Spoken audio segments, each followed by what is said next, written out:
ድምጻዊት ራሄል ጌቱ ሙዚቃ ማቆሟና ሃይማኖቷን መቀየሯ ተሰማ። ራሄል ጌቱ ጌታን ተቀበለች። ራሄል ጌቱ ሃይማኖቷን መቀየሯ የወቸው ጉድ አቅራቢዋ ማህደር ከበደ በሽምግልናዋ ላይ ያሳየችው ድርጊትና የወረደባት የስድብ ውርጅብኝ፣ የመሳይ ተፈራና የራሄል ጌቱ ድብቅ የፍቅር ግንኙነት፣ ከሰሞኑ በሰይፉ ሾው ላይ በአብሮ አደጓ ስትመሰገን የነበረችውና ጥሎብኝ በተሰኘ ድንቅ ሙዚቃ አንድ ሰሞን የሙዚቃ ኢንዱስትሪውን ያነቃነቀችው ድምጻዊት ራሄል ጌቱ ሃይማኖቷን መቀየሯ ተሰምቷል።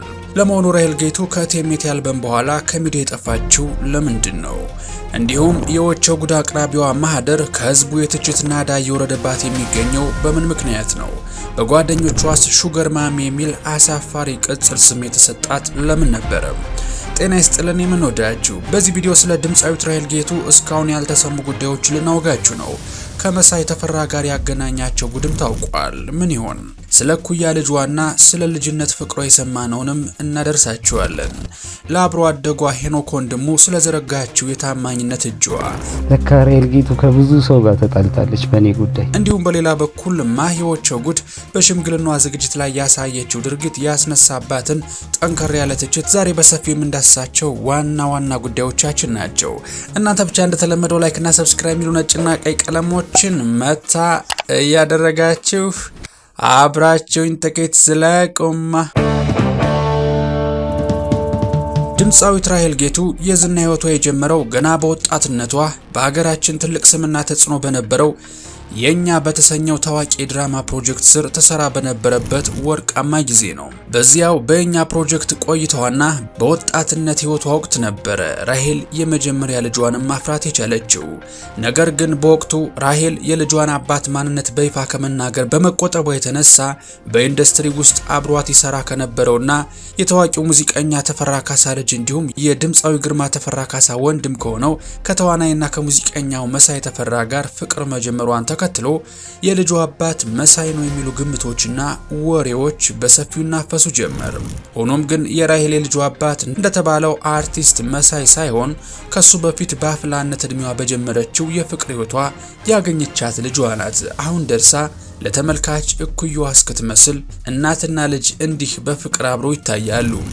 ስለ ተወዳጁ ድምጻዊና ተዋናይ መሳይ ተፈራና ስለ ራሄል ጌቱ ጉዳይ ካነሳን አይቀር ሁለቱ የከንፈር ወዳጅ የነበሩበት ወቅት የኛ የተባለ ፕሮጀክት ውስጥ መሳይም የፕሮጀክቱ አባል ስለነበረበት ራሄልም ከአምስቱ ሴቶች አንዷ ሆና ተሰራ በነበረበት ወቅት ነበረ።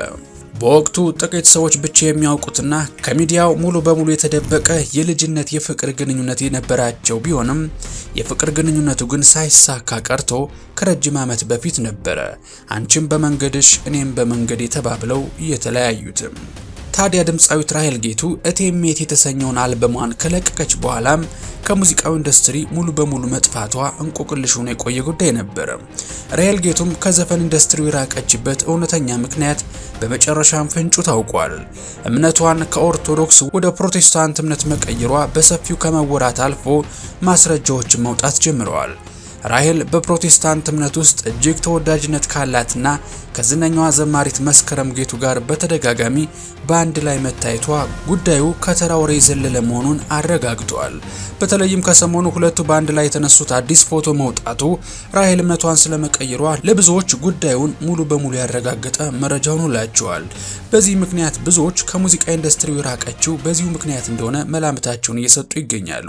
ከዚህ የእምነት መቀየር ጉዳይ ሳንወጣ ከሰሞኑ ማህበራዊ ሚዲያውን በከፍተኛ ሁኔታ ካነጋገረው ፈረጃ ከተባለው አዲስ ፊልም ጀርባ የብዙዎችን ልብ የነካ የድምጻዊት ራሄል ጌቱ ታሪክ አለ።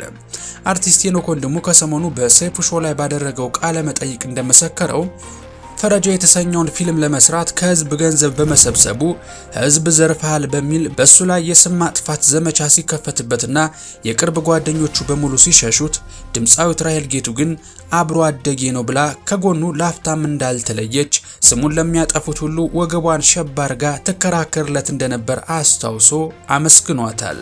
ነገር ግን ሄኖክ ወንድሙ አብሮ አደጉን ራሄል ጌቱን ሲያመሰግንበት በነበረው በዚሁ መድረክ ስለ ሃይማኖት መቀየር የተናገረው ንግግር በማህበራዊ ሚዲያ ላይ ሌላው ዝግብ ፈጥሯል። ስለ ራሱ ከሰማው አወዛጋቢ ወሬና ለየት ያለ ሐሜት መካከል ያስገረመውን እንዲናገር ሰይፉ ጠይቀዋል። ስለሱ ሃይማኖት መቀየር ምንም አይነት ጥያቄ ባልተነሳበትና ምንም ነገር ባልተባለበት ሁኔታ ሃይማኖቱን ቀይሯል የተባለው ወሬ ፍጹም ሐሰት መሆኑንና ከቤተሰቦቹ በተለይም ከአያቱ የወረሰውን የኦርቶዶክስ ተዋሕዶ እምነት ፈጽሞ እንዳልቀየረ መናገሩን ብዙዎቹን አስገርመዋል። ሄኖክ ይናገራል። እኔን የከበደኝ ወደ እምነቴ መጠጋት እንጂ ሃይማኖት መቀየሩ አይደለም ሲልም ስለ ሃይማኖት ባልተጠየቀበት መናገሩ ብዙዎችን ወቸው ጉድ ያስባለ ጉዳይ ሆኗል። ታዲያ ይህ የሄኖክ ማብራሪያ በማህበራዊ ሚዲያ ላይ ፈጽሞ ሌላ ትርጉም የተሰጠው ሲሆን ብዙዎች ንግግሩን ሌሎች ሃይማኖታቸውን የሚቀይሩ አርቲስቶችን ለመኮነንና ለመንቀፍ ነው የተናገረው በሚል ተርጉመውበታል። በተለይ ደግሞ ብዙዎች እንደሚሉት ሄኖክ በዚሁ መልኩ ስለ እምነቱ ለማስተባበል የቸኮለው የቅርብ ጓደኛውና አብሮ አደጉ በሆነችው በራሄል ጌቱ ላይ ከሰሞኑ የተነሳው የሃይማኖት መቀየር ውዝግብ ከሱ ስም ጋር ተያይዞ አብሮ እንዳይነሳና የስም ማጥፋት ዘመቻ እንዳይደርስበት በመስጋቱ እንደሆነም ተወርቷል። በዚህ ምክንያት የራሄል እምነት መቀየር ጉዳይ ራሱን ሄኖክንም ጭምር ለአዲስ አወዛጋቢ ትችት እንዲጋለጥ አድርጎታል። ከድምፃዊት ራሄል ጌቱ እምነት የመቀየር ውዝግብ ወጣ ስንል ከሰሞኑ በማህበራዊ ሚዲያ ላይ ሌላ ትልቅ መነጋገሪያ የሆነውና የብዙዎችን ትኩረት የሳበ አዲስ ክስተት ተፈጥሯል። የወቸው ጉድ ፖድካስት አቅራቢዋ ማህደር ከበደ ከሰሞኑ የሽምግልና ስነ ስርዓቷ የተደረገ ሲሆን በዝግጅቱ ላይ ያሳየችው የደስታ አገላለጽ ሁኔታ ግን በከፍተኛ መልኩ መነጋገሪያ ሆኗል። ማህደር ከበደ በሽምግልና ፕሮግራሟ ላይ ባልተለመደ ሁኔታ ስትጨፍር፣ ስትዘልና ዝግጅቱን ሞቅ ደመቅ ስታደርገው የነበረ ሲሆን ይህንን ተከትሎ በሶሻል ሚዲያ ላይ የተመልካቾች አስተያየት ድርጊቷን የሚያወግዝ ሆኗል። በርካታ ተመልካቾች የማህደር ድርጊት ስህተት እንደሆነ እየገለጹ በኢትዮጵያ ባህል መሰረት ሴት ልጅ በሽምግልናዋ ቀን እንዲህ በከፍተኛ ሁኔታ መዝለልና መጨፈር ነውር እንደሆነ በመናገር የተቿት ሲሆን እንዲህ በሽምግልና ዝግጅት ላይ ተረጋግቶ ከመቀመጥ ይልቅ ያንን ያህል መጨፈር ለዛ ማጣት ነው። ማሂወይ ትንሽ ሰከን በይ በማለት ባህላዊ ስርዓቱን እንዳልጠበቀች በመናገር ትችታቸውን ሰንዝረዋል።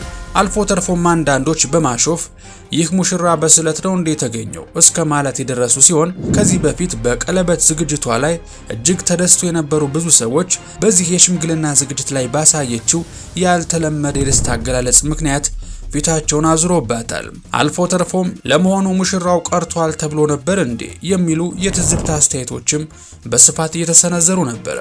በሌላ በኩል ደግሞ የራሷ የደስታ ቀን ስለሆነ የፈለገችውን ያህል ደስታዋን የመግለጽ መብት አላት፣ ከማስመሰል ነፃ ሆና እውነተኛ ስሜቷን ያሳየችው በማለት የደገፏትና ከጎኗ የቆሙ ተመልካቾችም አልታጡም። ታዲያ ይህ በማሂወቸው ጉድ ላይ የተሰነዘረው ጠንከር ያለ ትችት ህዝቡ እሷ ላይ የግል ጥላቻ ኖሮት ሳይሆን ከቅርብ ዓመታት ወዲህ እየተደረገ ያለውን ዘመናዊ ሽምግልና ድግስ አደራረግ ብዙዎች ስለሚጠሉትና የሷ ደግሞ ይበልጥ እየተጋነነ በመሆኑ ከዚህ የህዝቡ አጠቃላይ ምሬት የመጣ ትችት እንደሆነም ይገመታል። ለወትሮ በሀገራችን በነበረው እውነተኛ ስርዓትና ባህል መሰረት ለሽምግልና ፕሮግራም ተብሎ ምንም አይነት ትልቅ ድግስ አይደገስም። ስርዓቱ በቀላል መንገድ የሚከናወን ሲሆን መጀመሪያ የወንድ ወገኖች የሆኑ ሽማግሌዎች ሴቷ ቤት ይሄዳሉ። ከዚያም የልጅቷ ቤተሰቦች ታሪኩን መርምረው መልስ ለመስጠት ሌላ ቀጠሮ ሰጥተዋቸው ይሸኟቸዋል። ከዚያ በኋላ ጉዳዩ ተጠንቶ የሴቷ ቤተሰቦች ሽማግሌ ላከው ወጣት ለልጃችን ባል ይሆናል ብለው ካመኑበት ተጠንቶ እሺ የሚባለው በሁለተኛ ቀጠሮ ቀን ነበር ቀለል ያለ ምሳ የሚዘጋጀው። በዚያ ድሮ በነበረው ወርቃማ ሰዓት ትልቅ ድግስ ፈጽሞ አይደገስም ነበር። ከዚህም በላይ በድሮ ስርዓት ባልየው በሽምግልናው ቀን በቦታው ፈጽሞ አይገኝም። ልጅቷን ብትሆን እሺ የምትለውን ቃል ለማሰማት ብቻ ነበር ለጥቂት ደቂቃዎች ከጓዳ የምትወጣው። ታዲያ ካለፉት ጥቂት ዓመታት ወዲህ ግን ይህ ባህላችን ተለውጦ ሽምግልና ትልቅ ድግስ ሆኗል። አሁን ባለው አዲስ ባህል መሰረት ሽማግሌዎቹ ገና ሳይመጡና ሳይጠየቁ ሁለቱ ተጋቢዎች አስቀድመው እሺ መባባላቸው በይፋ ይታወቃል። በዚህም ምክንያት ሁለቱ ተጋቢዎች ተመሳሳይ ልብስ ያሰራሉ። ትልቅ ድንኳን ተጥሎ በከፍተኛ ሁኔታ ይደገሳል። የሰፈር ሰውና ወዳጅ ዘመድ በሙሉ ይጠራል። እንዲሁም ልጃችሁን ለልጃችን የሚል ድራማ በወላጆች ይሰራል። የልጅቷ ቤተሰቦች ቀድሞውኑ የተደመደመውን ጉዳይ ወጉ እንዳይቀር ልጁ ምን አለው ብለው ይጠይቃሉ። የወንድ ሽማግሌዎችም ድል አድርገው ደግሰው ጠብቀው እንዴት ያለ መግደርደር ነው ሳይሉ ትወናቸውን ይቀጥላሉ። በኋላም ቤተሰቦቿ ፈቅደናል ይላሉ። ከዚያም ድግሱና ጭፈራው ምግብና መጠጡ ይቀርብና አቧራው እስኪጨስ ይጨፈራል። ይሄ ነው የኛ ዘመን ሽምግልና አሊያም በአንዳንዶች አጠራር ባህላዊ ድራማ። የሚገርመው ደግሞ ሽማግሌዎቹ እንደ ድሮ ጥቂትና የተመረጡ ሳይሆኑ በቁጥር እጅግ ብዙ ናቸው። ቢቻል ከሽማግሌዎቹ መካከል ታዋቂ ሰው ቢገኙበት ደግሞ ድራማውን ሞቅ ደመቅ ያደርገዋል ተብሎ ይታሰባል። በአሁኑ ሰዓት የሽምግልናው ድግስ ከሰርግ ብዙ የሚለየው ነገር የለም። የራሱ የኢቨንት አዘጋጆች ይኖሩታል። ዲጄም አይቀርም። ብቻ ምን አለፋችሁ ሁሉ ነገር ወደ ሰርግ ተለውጧል። ለዚህም ነው በማህደር ከበደ የሽምግልና ዝግጅት ላይ ይህ አዲስና የተጋነነ ባህል እንዲሁም ከመጠን ያለፈ ጭፈራ ሲታይ ህዝቡ አምርሮ የጠላውን አዲሱን የሽምግልና ስርዓት በመቃወም ትችቱን በማህደር ላይ ትንሽ ጠንከር ያደረገበት። በባህሉ መለወጥ ሲቆጭ የነበረው ማህበረሰብ በማህደር ዝግጅት ላይ ጠንከር ያለ ትችትና ወቀሳ ለመሰንዘር ዋነኛ ምክንያቱ ይሄው የባህል መበረዝ ጉዳይ ነው። ታዲያ በዚህ ባህላዊ መለዋወጥ ዙሪያ የማህበረሰቡ አስተያየት በጭፈራው ላይ ብቻ ያቆመ አይደለም። ብዙዎች እንዲህ መደገሱ እኮ አይደለም ዋናው ችግሩ፣ ባህል ሁሌም ቢሆን በጊዜ ሂደት ይለወጣል ወይ ደግሞ አዲስ ባህል ይፈጠራል በማለት ነገሩን በሰፊው ይመለከቱታል። ነገር ግን የብዙዎች ጥያቄ ሽምግልና የሚለው ታላቅ ባህላዊ ስርዓት በዚህ መልክ መፈጸም ስለሌለበት አሁን የመጣውና ከሰርግ የማይለየው ትልቁ ድግስ ፈጽሞ አዲስ ስም ይሰጠው የሚሉ አስተያየቶችም በከፍተኛ ሁኔታ በዝተዋል።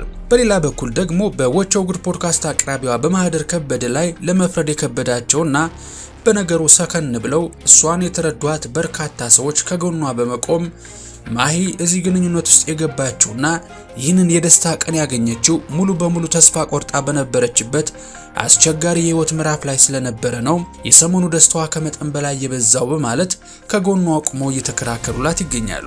ማሂ እድሜዋ 30ዎቹን ሲነካ በቅርብ ጓደኞቿ ዘንድ ሳይቀር አሁንማ ሹገር ማሚ ሆንሽ የሚል ሹፈት ይደርስባት ስለነበር ህይወቷ በትልቅ ጫና ውስጥ እንደነበር ይነገራል። በትዳርና በትዳር አጋር ዙሪያ በነበረባት ማህበራዊ ጫና ስትሰቃይ ቆይታ አሁን በመጨረሻ በትክክለኛ መንገድ ህይወቷን የምትመራበት የትዳር አጋር አግኝታ ሽምግልናዋ ሲፈጸምላት እኒያን ሁሉ ዓመታት በማህበረሰቡ ጫና ያሳለፈችው ማህደር የከበዳት ጭንቀትና የውስጥ ስብራት በአንድ ጊዜ ስለተቃለለላት ነው እንዲህ እውነተኛ ስሜቷን መቆጣጠር አቅቷት የጨፈረችው ብለውም የተረዷት እልፎች ናቸው። ይህ ቀንም ለሷ ተራ ስላልሆነ ያሳየችው የደስታ መብዛት ሙሉ በሙሉ ከሰው ልጅ ተፈጥሯዊ ስሜት አንጻር የሚገባ ነው በማለትም ብዙዎች ድጋፋቸውን የገለጹላት ይገኛሉ። የምንወዳችሁ የኢትዮ ቱርስ ቤተሰቦች እናንተስ በዚህ የሽምግልና ፕሮግራም ላይ የሽምግልናዋ ባለቤት የወደፊቷ ሙሽራ እንዲህ በተጋነነ መልኩ ደስታዋን ማጋራቷ በእናንተ ዘንድ ምን አይነት ስሜት ፈጠረባችሁ? እንደተለመደው ሀሳባችሁን በነጻነትና በጨዋነት ሀሳብ መስጫው ላይ ማስፈር ትችላላችሁ። የምንወዳችሁ ለዛሬ ያዘጋጅንላችሁ ጥንቅር ይህን ይመስል ነበረ። ቪዲዮአችንን እስከ ማብቂያው ስለታደማችሁልን ላቅ ያለ ልባዊ ምስጋና እንጀባ እያልኳችሁ ቪዲዮውን ከወደዳችሁት ላይክ ማድረግ እንዳትረሱ። እንደዚህ ያሉ ወቅታዊና ትኩስ መረጃዎች በፍጥነት እንዲደርሷችሁ ደግሞ ኢትዮ ቱርዝን ሰብስክራይብ በማድረግ ቤተሰብ እንድትሆኑ ይጋበዝኳችሁ። በቀጣይ በተሻለ ቪዲዮ እስከምንገናኝ ሰላማችሁ ብዝት ይበልልኝ። ቸር ቆዩልኝ።